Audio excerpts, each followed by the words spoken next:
નમસ્કાર. આજે આપણી સમક્ષ એક એવી હસ્તી કે જેમને ગુજરાત શૈક્ષણિક સાંસ્કૃતિક મંચ દ્વારા લાઈફ ટાઈમ અચીવમેન્ટ એવોર્ડ એનાયત થયો.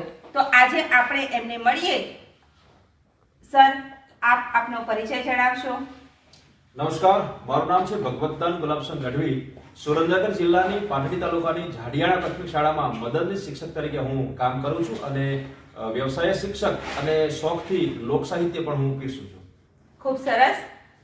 આપને ગુજરાત શૈક્ષણિક સાંસ્કૃતિક મંચ તરફથી life time achievement forum award એનાયત થયો. તો આપ શું અનુભવ કરો છો?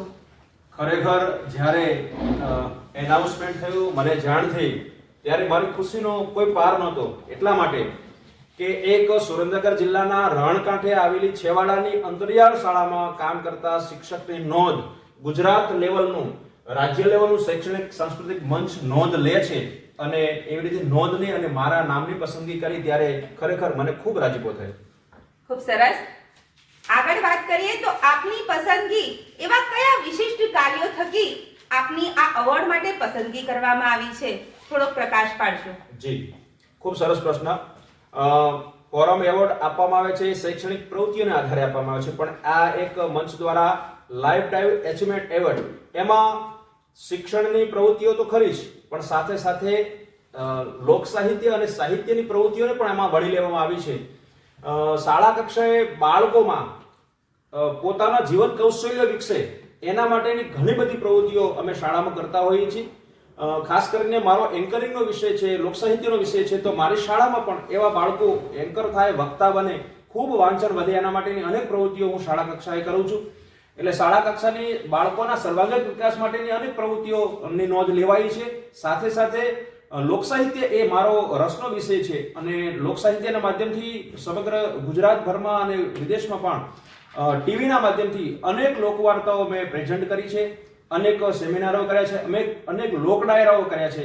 અને મને જણાવતા આપના માધ્યમથી આનંદ થશે કે મેં નક્કી કર્યું છે કે મારા લોક સાહિત્યના પુરસ્કારોને જે કંઈ આવક છે એ હું જરૂરિયાતમંદ બાળકોના શિક્ષણ માટે વાપરવાનો છું. આ વાતને ખાસ નોંધ લઈ અને મારી એવોર્ડ માટે પસંદગી થઈ છે. ખૂબ સરસ. સર, આપ લોક સાહિત્યની વાત કરો છો તો એવી લોક સાહિત્યની એકાદ બે પંક્તિ લલકારી શકો? જી જી જી, મને ગમતી ખૂબ સરસ પંક્તિ દાન અલગારી લખે છે કે મોજ મારે હું બસ મોજ મારે હું રે, અગમ યગોચર લખ ધણીની ખોજ મારે હું રે, મોજ મારે